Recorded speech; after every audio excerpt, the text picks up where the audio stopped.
Hello दोस्तों। तो आज हम लेक्चर नंबर 2 के अंदर एनिमल किंगडम, हमारा फर्स्ट लेक्चर कंप्लीट हो चुका है। इसके अंदर हमने लेवल ऑफ ऑर्गेनाइजेशन कंप्लीट कर लिया था। पोरीफेरा, सिलेंटेटा और टीनोफोरा और प्लेटिहेल्मिन्थेस तक हमने इसको अच्छे से बाइंड अप कर लिया था।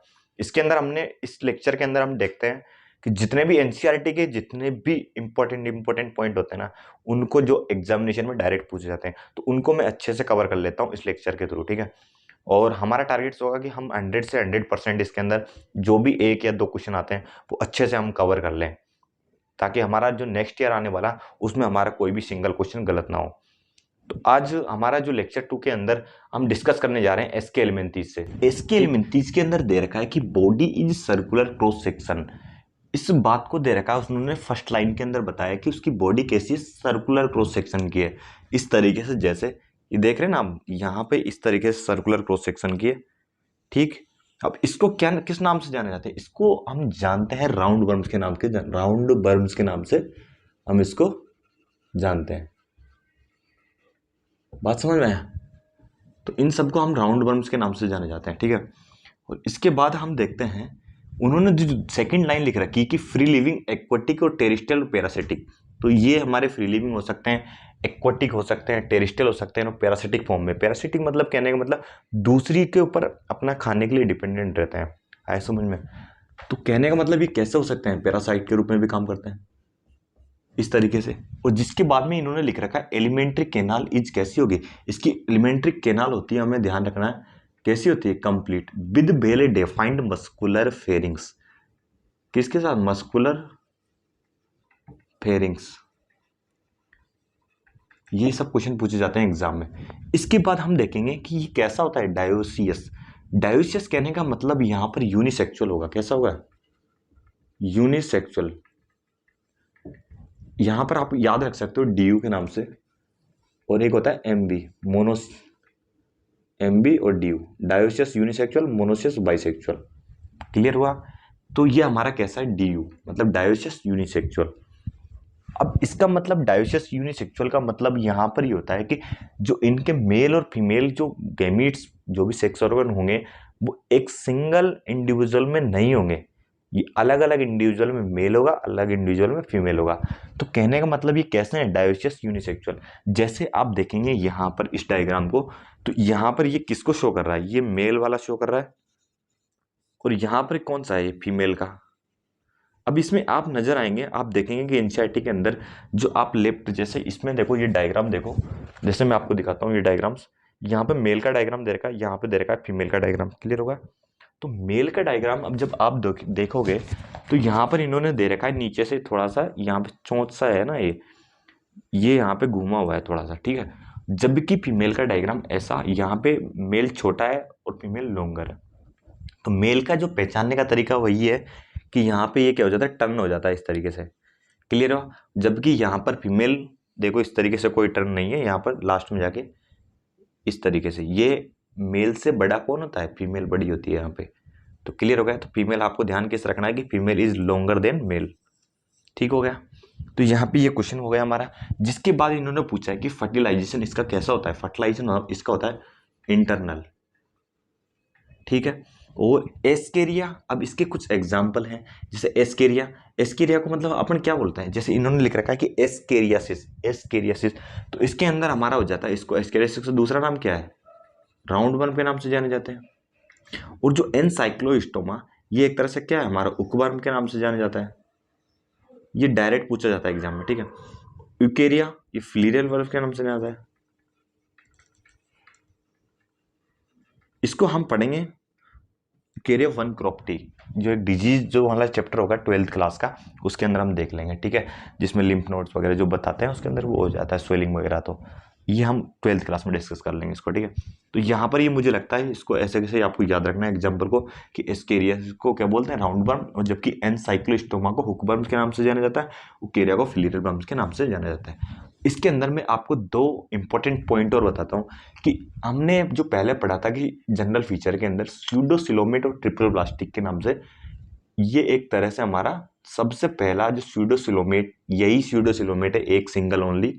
स्यूडोसिलोमेट का कहने का मतलब मैंने बताया कि मीजोडर्मल जो लाइंड कैविटी है वो हमारी कैसी है, पाउच के रूप में। मैंने ये बताया था कि बाहर वाली कौन सी होती है, एक्टो, और अंदर वाली कौन सी होती है, एंडो। और यहाँ पर जो मीजोडर्मल मैंने बताया, मीजोडर्मल जो लेयर होती है वो एक तरह से क्या होती है, पाउच लाइक केविटी के रूप में प्रेजेंट होती है। तो इसलिए इसको क्या नाम से जाना जाता है, स्यूडोसिलोमेट्स। आया समझ में। और ये ट्रिप्लोब्लास्टिक, तो सबसे पहला स्यूडोसिलोमेट ट्रिप्लोब्लास्टिक स्टार्ट कहाँ से हुआ था हमारा, एस्की हेलमिंथेस से। बात समझे। इसके पहले मैंने एक क्वेश्चन और बताया था, जब कि एसिलोमेट ट्रिप्लोब्लास्टिक पूछता है तब हमारा आंसर जाएगा प्लेटी हेलमिंथेस। क्लियर हो गया डाउट। तो मुझे लगता है क्लियर हो गया होगा। और एक क्वेश्चन और पूछा जाता है जो है कि ऑर्गन सिस्टम लेवल ऑर्गेनाइजेशन किसमें प्रेजेंट होता है। यहां से स्टार्ट होता है हमारा ऑर्गन सिस्टम लेवल का। यहां लिख देता हूं मैं, जैसे ऑर्गन सिस्टम का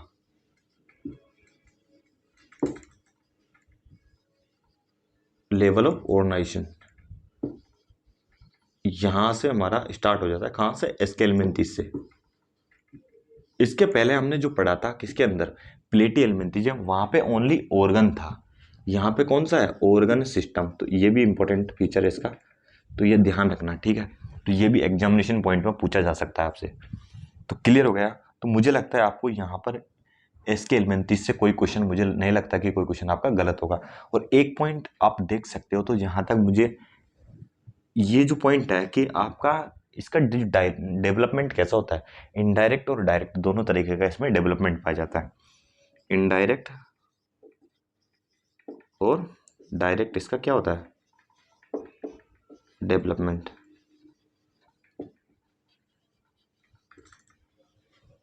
ठीक है। इनडायरेक्ट मतलब लार्वल स्टेज हो जाती है इसकी, ठीक है। और इनडायरेक्ट और डायरेक्ट दोनों तरीके का इसके अंदर क्या होता है, डेवलपमेंट पाया जाता है। यहाँ पर हमारा जो लास्ट लाइन में लिख रखा है कि डेवलपमेंट में भी डायरेक्ट और इनडायरेक्ट दोनों तरीके से हमारा इसका डेवलपमेंट होता है। तो यही पॉइंट हमारे एनसीईआरटी के अंदर। तो आपको मुझे लगता है इसके एलिमेंट्रीज कंप्लीट हो गया। इसके बाद जो हमारा नेक्स्ट टॉपिक आएगा वो हमारा आएगा एनिलिडा। तो हम एनिलिडा के अंदर हम डिस्कस करेंगे, इसके अंदर जो सबसे पहले जो लाइन में लिख रखी है वहां पे मेन इंपॉर्टेंट फीचर है इसका मेटामेरिकली सेगमेंटेड। कहने का मतलब इसके अंदर प्रेजेंट होता है सेगमेंट्स। आया समझ में। सेगमेंट जैसे हमारे फिंगर में इस तरीके से सेगमेंट है ना, इस तरीके से इनमें क्या होता है, सेगमेंट प्रेजेंट होता है किसमें, एनिलिडा के अंदर। दूसरा, इसकी जो मसल्स की बात करते हैं वो कैसी होती है हमारी, इसके अंदर ध्यान रखना, लॉन्गिट्यूडिनल एंड सर्कुलर मसल।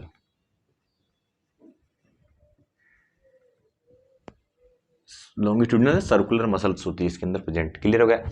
जिसके बाद इसने बोला कि फजेज lateral appendages help in swimming. तो एक इस ऑर्गेनिजम्स का नाम है जिसके अंदर लेटरल अपेंडेज प्रेजेंट है, उसका नाम है नेरिस। आप एनसीईआरटी में जब लेफ्ट की तरफ जब देखोगे वहां पे डायग्राम दे रखा है किसका, नेरिस का। तो वहां पे देखना उसके अंदर छोटे छोटे अपेंडेजेस प्रेजेंट है। जिस तरीके से मैं आपको डायग्राम दिखाता हूँ, देखो यहाँ पर ये देखेंगे कि यहाँ पर ये अपेंडेजेस प्रेजेंट है, साइड में देखना, ये नेरिस का डायग्राम है। इसके अंदर अपेंडेजेस प्रेजेंट है जो हेल्प करते हैं किसके अंदर, लेटरल। नेरिस पजेज लेटरल अपेंडेजेस, उसका नाम है पैरापोडिया। जो किसमें हेल्प करते हैं, स्विमिंग में हेल्प करते हैं। आया समझे। तो नेरिस के अंदर लेटरल अपेंडेज जिसका नाम दे रखा है पैरापोडिया, जो हेल्प करता है स्विमिंग के अंदर। क्लियर हो गया। अब बात करते हैं इसका जो सर्कुलेटरी सिस्टम हमारा। तुझे पता है कि भाई सर्कुलेटरी सिस्टम कैसा होगा, मैंने आपको पहले ऑलरेडी बताया होगा कि इसका क्लोज सर्कुलेटरी सिस्टम होगा। आया समझ में। जो एनिलिडा का है हमारा, वो कैसा क्लोज सर्कुलेटरी सिस्टम होगा, इसका क्लोज सर्कुलेटरी सिस्टम होगा। अब बात करते हैं नेफ्रीडिया। इसके अंदर जो नेफ्रीडिया स्ट्रक्चर प्रेजेंट होती है एनिलिडा के अंदर, तो वो क्या हेल्प करती है, वो हेल्प करती है osmo regulation, osmo regulation and excretion के अंदर रोल प्ले करती है। तो आपको ऐसे कैसे ध्यान रखना है कि जो नेफ्रीडिया है जो हेल्प किस में करता है, ओस्मो रेगुलेशन एक्सक्रीशन के अंदर। और नेरिस की जो एक क्वेश्चन है इसमें देखो, नेरिस की एक्वेटिक फॉर्म कैसे पाई जाती है। नेरिस में जो एक्वेटिक फॉर्म में कैसा पाया जाता है, ये डायोसिस पाया जाता है या मोनोसियस। तो हम देखेंगे मोनोसियस नहीं पाया जाता, ये ओनली पाया जाता है डायोसिस। क्लियर हो गया। जबकि अर्थबम और लीच ये कैसे प्रेजेंट होते हैं, ये प्रेजेंट होते हैं मोनोसियस। आया समझ में। क्लियर हो गया। तो हम कह सकते हैं कि जो एनिलिडा के मेंबर होते हैं वो डायोसियस और कौन से हो सकते हैं, मोनोसियस, दोनों टाइप के एनिलिडा के मेंबर हो सकते हैं। इसके बाद हमारा आता है, इसके कुछ एग्जाम्पल्स देखते हैं, नेरिस और पेरिटीमा, जिसको अर्थवर्म, जिसके बाद हिरुडिनेरिया। हिरुडिनेरिया एक हमारी कैसी होती है, blood sucking Leach, blood sucking Leach के नाम से जानी जाती है हिरुडिनेरिया। क्लियर हो गया, जो ब्लड को सक करती है एक तरह से, जो जानवरों पर चिपक जाती है तो ना। तो इस तरीके से आप देखेंगे हिरुडिनेरिया के जो डायग्राम देखो, इस तरीके से ये दे रखा है सर्कुलर क्रॉस सेक्शन में लॉन्गिट्यूडनली, ये हिरुडिनेरिया का डायग्राम है जो ब्लड को शक करती है। क्लियर हो गया, तो मुझे लगता है यहाँ पर एनिलिडा आपका अच्छे से कंप्लीट हो गया होगा। क्लियर। इसके बाद जो हमारा जो नेक्स्ट टॉपिक होगा वो हमारा होगा आर्थ्रोपोडा। तो हम डिस्कस करते हैं आर्थ्रोपोडा। इसकी जो फर्स्ट लाइन लिख रखी है उसके अंदर दे रखा है कि लार्जेस्ट फाइलम ऑफ एनिमिलिया, ये सबसे बड़ा फाइलम है। जितना भी हमने जितने सारे फाइलम पढ़े, पोरीफेरा और क्या नाम, जितने भी हमने सिलेंटेटा, टीनोफोरा, सबसे बड़ा फाइलम हमारा कौन सा है, आर्थ्रोपोडा, क्योंकि इसके अंदर 2/3 ऑफ ऑल स्पीसीज कवर करता है। क्लियर होगा, जिसमें भाई फाइलम आर्थ्रोपोडा है उसके अंदर 2/3 ऑफ स्पीसीज किसकी कवर करता है, ये ज्यादातर इसमें प्रेजेंट होता है इंसेक्ट। क्लियर होगा, तो इसके अंदर इंसेक्ट की बात कर दी। इसके बाद जब एक्जोस्केलेटन की हम बात करते हैं तो एक्जोस्केलेटन इसका बना होता है किसका, किसका बना होता है, काइटिन का, काइटिनियस एक्जोस्केलेटन। ठीक, और इसकी बॉडी में प्रेजेंट होता है क्या, सेगमेंट्स। इसकी बॉडी पार्ट्स देख लो, इसके अंदर क्या होगा, बॉडी पार्ट्स किस किस, हेड, थोरेक्स और एब्डोमेन, 3 पार्ट्स हो गए। इसके बाद ही इसमें क्या होता है, जॉइंटेड अपेंडेजेस प्रेजेंट होते हैं, जॉइंट प्रेजेंट होते हैं इसकी बॉडी के अंदर। बिच्छू के अंदर आपने देखा होगा कि वो एक तरह से उसके अंदर क्या होता है, जॉइंट, इस तरीके से जॉइंट प्रेजेंट होता है। ठीक है, यहाँ पे टुकड़े टुकड़े सेगमेंट की तरह। ठीक है, तो आप देखना इसका डायग्राम, जब आप डायग्राम देखोगे ना एनसीईआरटी में तो वहां पे लिख रखा है कि जॉइंट दिखा रखे हैं और जॉइंटेड अपेंडेजेस का एक फीचर है। ये पूछा जाता है, आर्थ्रो मीन्स क्या होता है, जॉइंट, एक तरह समझ में आ रहा है। यहाँ पर ये कंप्लीट होगा। जिसके बाद में इसमें दे रखा है कि रेस्पिरेटरी ऑर्गन की जब हम बात करेंगे इसके अंदर रेस्पिरेटरी ऑर्गन की जब बात करेंगे तो हमारा क्या हो जाएगा, गिल्स हो जाएंगे, बुक की गिल्स हो जाएंगे, बुक लंग्स हो जाएंगे, ईटीजी, ऐसे काफ़ी सारे उन्होंने दे रखा है एनसीईआरटी में। तो आप रेस्पिरेटरी ऑर्गन की हम बात कर लेंगे। इसके अंदर में इसको चलो एक्सप्लेन कर देता हूँ। आर्थ्रो मीन्स होता है जॉइंट, और पोडा मीन्स अपेंडेजेस। क्लियर हो गया, तो इसलिए इसको जॉइंटेड अपेंडेज के नाम से जाना जाता है। जिसके बाद में इसका जो सर्कुलेटरी सिस्टम, मैंने आपको फर्स्ट लेक्चर में बताया था कि इसका सर्कुलेटरी सिस्टम कैसा होगा, ओपन, एनिलिडा का कैसा होगा, क्लोज। जबकि एक्सक्रीटरी ऑर्गन इसके अंदर प्रेजेंट होता है क्या, मालफिजियन ट्यूबिल। क्लियर हो गया। अब ये मोस्टली कैसे होते हैं, हमने देखा ये मोस्टली, ये ज्यादातर कैसे मिलेंगे आपको, डायोसियस मिलेंगे। ठीक है, यहाँ पे ये रॉन्ग हो गया, मोस्टली। और ये कैसे होते हैं, ओबीपोरस या बीबीपेरस, कभी कभार पूछ लिया जाता है तो आप ध्यान रखना, मोस्टली कैसे होते हैं, ओबीपेरस होते हैं। इसके बाद इन्होंने दे रखा है कुछ एग्जाम्पल्स। इसके जो एग्जाम्पल्स में उन्होंने दे रखा है कि इसका हम यूज एक तो इकोनॉमिकली कर सकते हैं, वेक्टर के रूप में, ग्रीगरस पेस्ट के रूप में, और लिविंग फॉसिल्स के रूप में। अब इसके एग्जाम्पल बड़े इंपॉर्टेंट है। तो एपिस क्या होता है हमारा, इससे ये एक तरह से हनी बी, हनी बी से हनी मिलेगा हमें इकोनॉमिकली। बोम्बिक्स से सिल्कवर्म, इससे हमें लेक, ये लेक इंसेक्ट है तो इससे हमें क्या मिलेगा, लेक। इससे हमारा सिल्कवर्म, सिल्क मिल जाएगा इससे हमको। वेक्टर में कुछ दे रखा है कि एनाफ्लिज, एनाफ्लिज, क्यूलेक्स, एडिस, तो ये वेक्टर के अंदर दे रखे हैं। ठीक है, जो एक तरह से डिजीज का कोज करते हैं, मतलब डिजीज कोज नहीं, एक तरह से डिजीज को ट्रांसफर करने का काम करते हैं वेक्टर, एक प्लेस से दूसरी प्लेस तक डिजीज को पहुंचा देते हैं। ठीक है, इसके बाद में जैसे यहां पर ग्रीगेरस पेस्ट का, ग्रीगेरस पेस्ट एक तरह से जिसमें लिख रखा उन्होंने लोकस्टा, टिड्डा, टिड्डे होते हैं। और जिसके बाद लिविंग फॉसिल्स की बात करते हैं तो लीमुलस किंग क्रेब, जिसको किंग क्रेब के नाम से जाना जाता है। तो मुझे लगता है समझ आ गया होगा आपको। तो ये एक तरह से आर्थ्रोपोडा हमारा अच्छे से क्लियर हो चुका। इसके बाद हम जो डिस्कस करेंगे वो हमारा टॉपिक होगा मोलस्का। क्लियर। तो हम इस मोलस्का के अंदर हम देखेंगे कि ये सेकंड लार्जेस्ट फाइलम है। कौन सा? फर्स्ट वाला तो हमने देख लिया, आर्थ्रोपोडा फर्स्ट लार्जेस्ट फाइलम है, जबकि मोलस्का कौन सा? सेकंड लार्जेस्ट फाइलम है। अब यहां पर ये लिख रखा है कि बॉडी इज कवर्ड बाई, तो बॉडी किससे कवरिंग होती है? एक तरह से कैलकेरियस सेल, मतलब कैल्शियम कार्बोनेट की बात करते हैं, कैलकेरियस, कैलकेरियस। और इसकी बॉडी कैसी होती है? अनसेगमेंटेड। ध्यान रखना इसकी बॉडी में सेगमेंट नहीं पाए जाते, इंपॉर्टेंट फीचर इसका, ठीक है। इसके बाद में बात करता है कि बॉडी पार्ट्स इसके किस किस बॉडी पार्ट्स में होते हैं। जैसे हमने आर्थ्रोपोडा में देखा हेड, थोरेक्स, एब्डोमेन, तो यहाँ पर कौन कौन से पार्ट होंगे हमारे? तो यहाँ पर देखेंगे आप, एक तो कौन सा? मस्कुलर फुट हो गया, एक इसका सबसे पहले तो हेड हो जाएगा, जैसे हेड, और एक आता है मस्कुलर फुट, एक होता है बिसरल हम्प,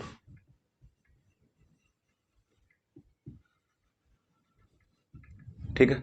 जैसे आप देखो यहाँ पर ये जो पोर्शन है, ऐसा डायग्राम दिखा रखा है, आप देखेंगे तो ये डायग्राम जैसे मैं आपको दिखाता हूँ एनसीईआरटी के अंदर, इस तरीके से आपको ये देखो, ऑक्टोपस का डायग्राम देखो। तो यहाँ पर इसको थोड़ा बहुत मैंने बनाने की कोशिश की। जो आगे आगे जो हेड दे रहे, ये एक तरह से ये जो रीजन दे रखा है ना इन्होंने, ये एक तरह से क्या है इसका? Visceral hump. क्या चीज है इसका?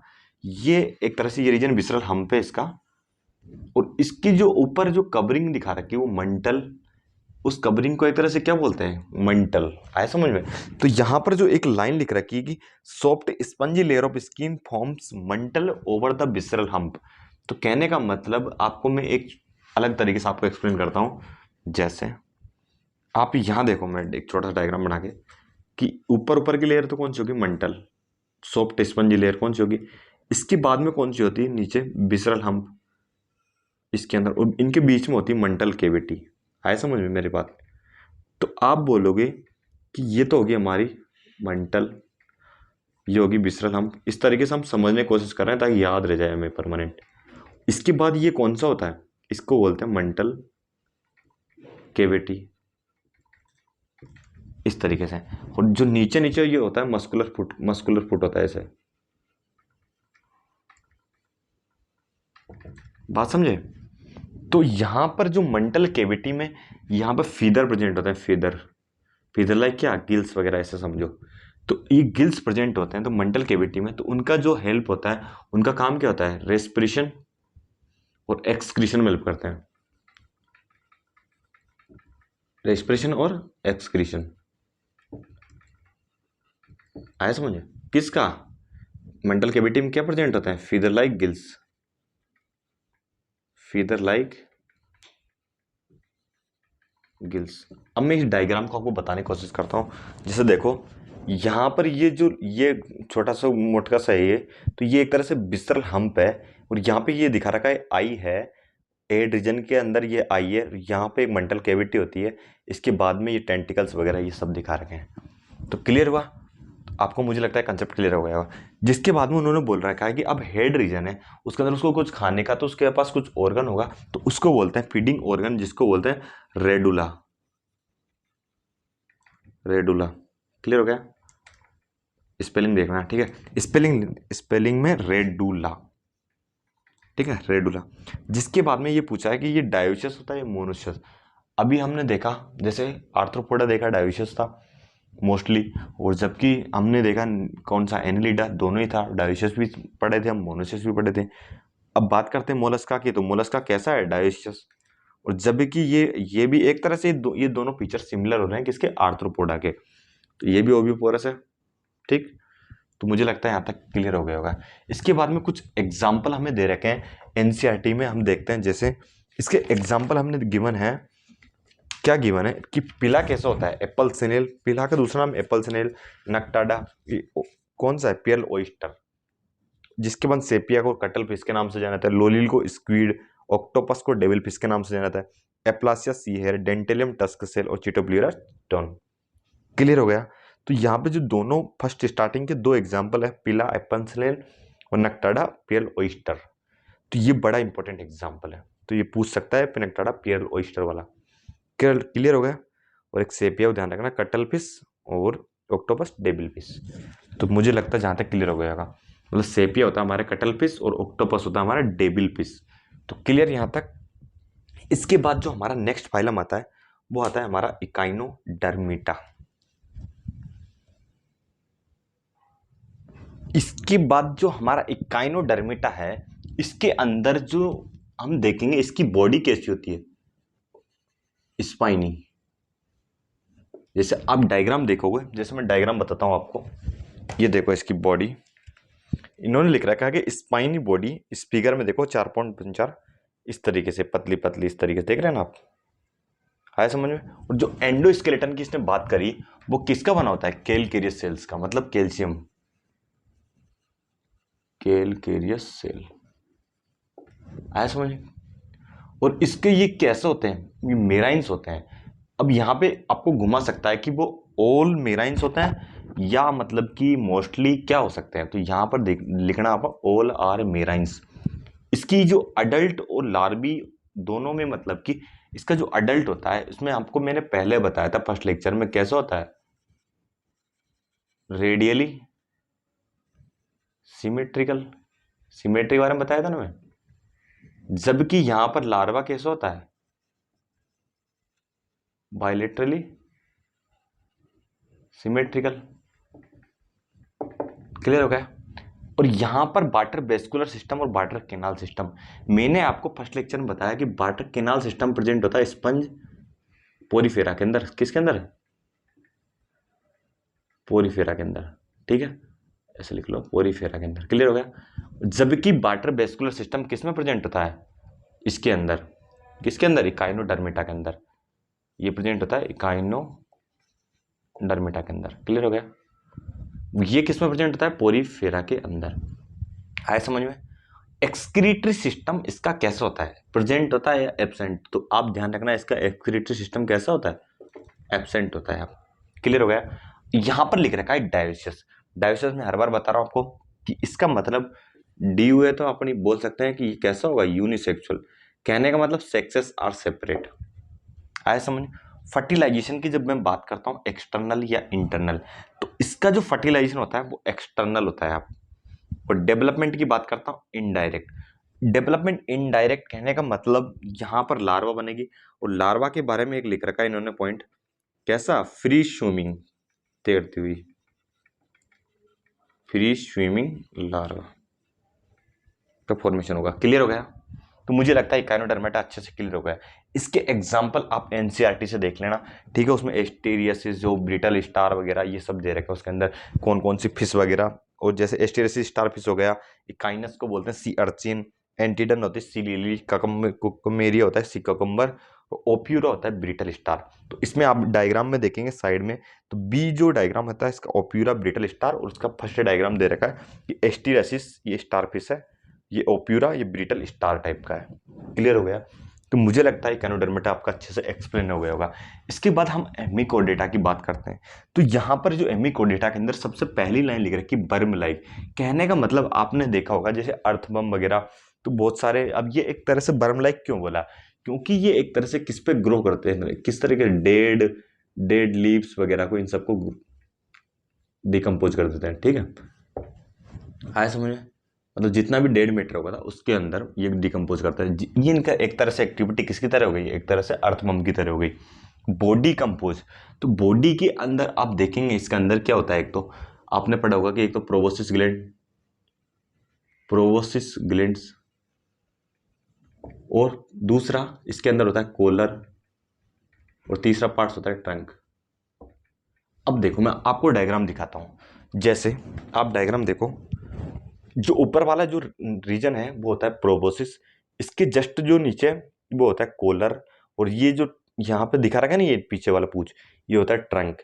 अब यहाँ पर कोलर रीजन में ध्यान रखना स्टोमोकोड होता है, यहाँ पे प्रेजेंट होता है स्टोमोकोड। जब भी आपसे पूछे एक्स्ट्रा बताया मैं, तो स्टोमोकोड आपको किस रीजन में देखना है, कोलर रीजन में। क्लियर हो गया। और यहाँ तक मुझे लगता है क्लियर हो गया होगा। और ये जो दिखा रहा है ना, ये गिल स्लिट्स है, यहाँ पे समझ में आ रहा है, तो ये गिल स्लिट्स है। और ये लास्ट जो पार्ट होता है इसका, ये छोटा सा, ये एनस पार्ट होता है। ठीक, तो मुझे लगता है यहाँ तक समझ में आ गया होगा। अब बात करते हैं सर्कुलेटरी सिस्टम की। अब भाई सर्कुलेटरी सिस्टम इसका क्लोज होता है या ओपन? तो आपने देखा होगा कि पता लग रहा है कि कैसा ये ओपन है ना, नीचे दरवाजा खुला सा है, तो आप बोल सकते हो थोड़ा याद करने के लिए कि इसका सर्कुलेटरी सिस्टम कैसा होता है, ओपन होता है। अब भाई रेस्पिरेशन टेक प्लेस, भाई रेस्पिरेशन किसके द्वारा होगा? तो रेस्पिरेशन तो वही होगा, वही गिल्स वगैरह ही दे रखा होगा। तो अपन देखेंगे रेस्पिरेशन के लिए क्या दे रखा है इन्होंने, वही गिल्स वगैरह दे रखा है कि respiration takes place through gills. और एक्सक्रीटरी ऑर्गन की जब हम मैं बात करूंगा, तो एक्सक्रीटरी ऑर्गन इसका कौन सा होता है? Proboscis glands. क्लियर हो गया? अब यहाँ पे बात करते हैं कि मोनोसिस होता है या डायोसिस। तो आपको ध्यान रखना है ये कैसा होता है, डायोसिस। ज्यादातर अपन डायोसिस पढ़ते आ रहे हैं अभी तक, ठीक है, यहाँ तक खत्म। तो यहाँ तक मुझे लगता है क्लियर होगा। इसका एग्जाम्पल दो दे रखे हैं। एक तो दे रखा है बल्नोग्लोसस, स्पेलिंग देख लेना, बल्नो बल, एक तो सेको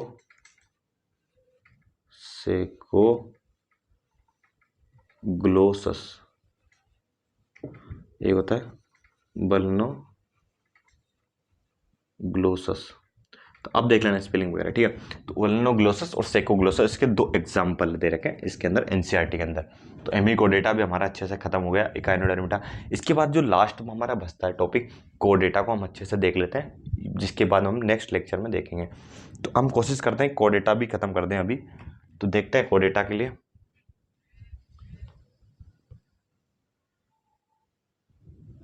अब हम कोडेट्स पढ़ने से पहले हम एक एक चीज नोटिस करते हैं। इस तरीके से मैंने ओवरव्यू बना दिया ताकि आपको याद रहे क्या क्या चीज याद रखनी और क्या क्या चीज छोड़ना है। देखो, सबसे पहले हमें देखना है कि कोऑर्डिनेट्स के अंदर जो फीचर की हम बात करते हैं, तो फीचर के अंदर आप देखेंगे एक छोटी सी टेबल दे रखी है आपको एनसीईआरटी के अंदर। मैं आपको टेबल बताता हूँ, जैसे इस तरीके से ये जो टेबल दे रखी है आपको, यहाँ पर देखो इस तरीके से। तो आप यहाँ पे नोटिस करोगे कि यहाँ पे क्या क्या फीचर कैसे याद रखने। तो नोटोकोड कोड डेटा और नॉन कोड डेटा। अब नॉन कोड डेटा हमने कहाँ से कहाँ तक पढ़े थे? अभी तक जितने भी पढ़े थे हमने वो कौन से पढ़े थे? नॉन कोड डेट्स, पूरी पैरा से लेके हेमी कोड डेटा तक। जबकि कोर डेटा की हम बात करेंगे, तो अब नेक्स्ट जो कोड डेटा ही हम पढ़ने वाले हैं। तो नोटोकोड हमेशा कोड डेटा के अंदर क्या होगी? प्रेजेंट होगी, जबकि नॉन कोड डेटा के अंदर नोटोकोड एब्सेंट होगी। अब इसका सेंट्रल नर्वस सिस्टम, जैसे अब कोडेट्स के अंदर ह्यूमन आता है, ऐसे सोचो, तो इसका जो सेंट्रल नर्वस सिस्टम कैसा होगा? एक तो ऐसे समझो कि हमारा सेंट्रल नर्वस सिस्टम कैसा होगा, इस तरीके से पीछे होगा, इस तरह डोर्सल समझो इसको, ये याद करने के लिए, ठीक है। डोर्सल, और कैसा होगा?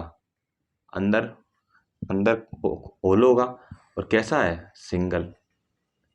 इस तरीके से याद करना। जबकि हाइट की हम बात कर लेंगे, तो हाइट हमारा आगे होता है इस तरीके से, वेंट्रल हो जाएगा। क्लियर हो गया? गिल स्लिट्स प्रेजेंट होंगे, paired pharyngeal gill slits, clear हो गया, पेयर के अंदर पेयर के रूप में प्रेजेंट होंगे, जबकि यहां पर गिल स्लिट एब्सेंट होंगे। और इसका हार्ट कैसा होगा? इसका हार्ट होगा डोर्सल। इसका उल्टा कर दो, और यहाँ पे डोर्सल है, ये कैसा होगा? Ventral solid. और कैसा होगा? सिंगल की जगह डबल। देखो यहाँ पे लिख रखा है वेंट्रल सॉलिड और डबल। सेंट्रल नर्वस सिस्टम की बात करते हैं, इसका जस्ट अपोजिट। और यहाँ पे हार्ट की बात करेगी वेंट्रल, और यहाँ पे कैसा लिख रखा है? यहाँ पे हार्ट लिख रखा है इसका डोर्सल। क्लियर हो गया? अब पोस्ट एनल डेल की हम बात करते हैं, तो इनके अंदर प्रेजेंट होती है, जबकि इनके अंदर एब्सेंट होती है। यहाँ तक मुझे लगता है समझ में आ गया होगा। अब जब यहाँ कोऑर्डिनेटा हमारा खत्म हो गया, जो हम पढ़ने वाले हैं कोऑर्डिनेट्स के बारे में कंप्लीटली, तो कोऑर्डिनेट्स के बारे में यहाँ पे लिख रखा है कोऑर्डिनेट्स के 3 पार्ट्स। इसके अंदर क्या सब इसके फाइलम, मतलब सब फाइलम बोल सकते हैं। कोऑर्डिनेटा एक फाइलम हो गया, तो इसके सब फाइलम, इसके अंदर 3 को इंक्लूड किया है, यूरो कोऑर्डिनेटा, स्पेलो कोऑर्डिनेटा और वर्टिब्रेट्स। क्लियर हो गया? अब यूरो कोऑर्डिनेटा का दूसरा नाम होता है ट्यूनिकेट्स। क्या नाम है?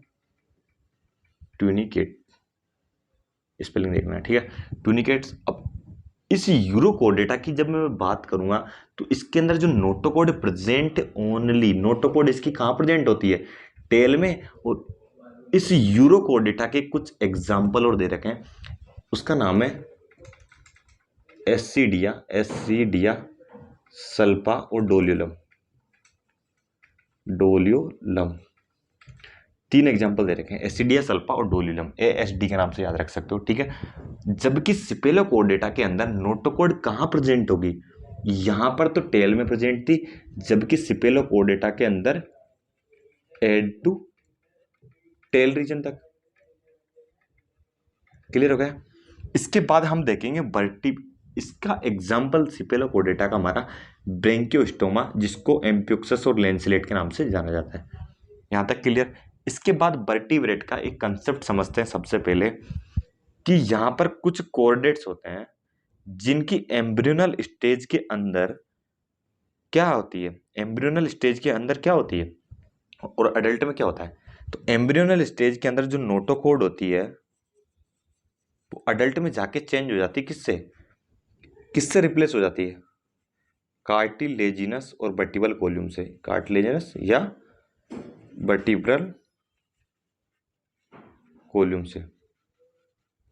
बात समझे मेरी बात। कहने का मतलब जब जन्म लिया था उसने एम्ब्रियो था तो उस टाइम नोटोकोड प्रेजेंट थी उसके अंदर, और जैसे ही वो अडल्ट में आया तो उसके अंदर क्या हो गई, उस नोटोकोड की जगह वो धीरे धीरे किससे रिप्लेस हो गई, कार्टिलेजिनस और इसके या ये बोल सकते हैं वर्टिब्रल कॉलम से। तो इसलिए इसका नाम क्या दिया गया, वर्टिब्रेटा आने लगा इसके बाद। अब ये सब काम ये किसके अंदर हो रहा है, ओनली कुछ ही वर्टिब्रेट्स में, इनमें तो नहीं हो रहा, इनके अंदर तो नहीं हो रहा, तो कुछ ना सॉरी कुछ ही कोड, ये सब कोडेट्स के पार्ट ही ना, तो इनके अंदर तो नहीं हो रहा, ओनली इसके अंदर हो रहा है ये सब काम। तो हम बोल सकते हैं कुछ कोडेटा के पार्ट्स के अंदर क्या हो रहा है, नोटोकोड रिप्लेस हो रही कार्टिलेजिनस और वर्टिब्रल कॉलम से। क्लियर हो गया। कार्टिलेज की बनी होती है, वर्टिब्रल कॉलम तो वर्टिब्रेटा के अंदर आ गया। अब यहां पर आप देखेंगे जैसे ही वर्टिब्रल कॉलम से रिप्लेस हो गई तो वो किस में आ गया, वर्टिब्रेटा के अंदर। तो हम बोल सकते हैं कि जितने भी वर्टिब्रेटा बनेंगे वो कैसे होंगे, कोऑर्डिनेट्स होंगे। ऑब्वियसली बात है कि कुछ कोऑर्डिनेट्स किस में कन्वर्ट हो जाते हैं, जब ये कन्वर्ट होती है कार्टिलेजिनस और वर्टिब्रल कॉलम में, तो वो किस में कन्वर्ट हो जाते हैं, वर्टिब्रेटा के अंदर। हम बोल सकते हैं कि जितने भी वर्टिब्रेटा बनेंगे वो सब क्या होंगे, कोऑर्डिनेटेड होंगे। तो ऑल वर्टिब्रेट्स आर कोऑर्डिनेट्स। यदि मैं इसको उल्टा लिख दूं कि ऑल कोऑर्डिनेट्स आर वर्टिब्रेट तो रॉन्ग हो जाएगा। बात समझे। कहने का मतलब यदि मैं इसको लिख दूं ऑल कोऑर्डिनेटा आर वर्टिब्रेटा, तो ये सेंटेंस हमारा क्या हो जाएगा, रॉन्ग हो जाएगा। क्योंकि सबके सब कोऑर्डिनेटा, यहाँ पे कुछ ही कोऑर्डिनेटा, मतलब यहाँ पे सम कोऑर्डिनेट्स की बात चल रही है, सबके सब नहीं होते वर्टिब्रेट। तो यहाँ पे ध्यान रखना ऑल वर्टिब्रेट आर कोऑर्डिनेटा, ये स्टेटमेंट करेक्ट हो गया। इसके बाद में जो वर्टिब्रेटा के मेंबर है उसमें फिन्स और लिम्स वगैरह प्रेजेंट होते हैं। किडनी प्रेजेंट होती है, किडनी का रोल होता है एक्सक्रीशन में। जितने भी हम वर्टिब्रेट्स पढ़ेंगे नेक्स्ट आने वाले, तो उसका किडनी का रोल होता है एक्सक्रीशन में और ओस्मो रेगुलेशन जो बॉडी फ्लूइड को मेंटेन रखता है। क्लियर हो गया, ओस्मोलरिटी को मेंटेन रखता है। तो यहाँ तक मुझे लगता है आपको क्लियर हो गया। अब आपको ये सेशन कैसा लगा, समझाना कि आपको अच्छे से समझ में आया होगा। मुझे लगता है मैंने पूरा 100% आपको NCERT अच्छे से कवर करने की कोशिश की, ताकि आपका एक भी पार्ट नहीं छूटे और आपका आने वाला जो क्वेश्चन है नेक्स्ट ईयर में वो आपका अच्छे से क्लियर हो। तो आपको क्या करना है, जो भी हमने वीडियो देखा उसको अच्छे से लाइक वाइक और शेयर करें दबा के, ताकि मुझे एक आपका एक छोटा सा लाइक नेक्स्ट सेशन बनाने के लिए बूस्टअप करता है। थैंक यू, मिलते हैं नेक्स्ट सेशन में, बाय।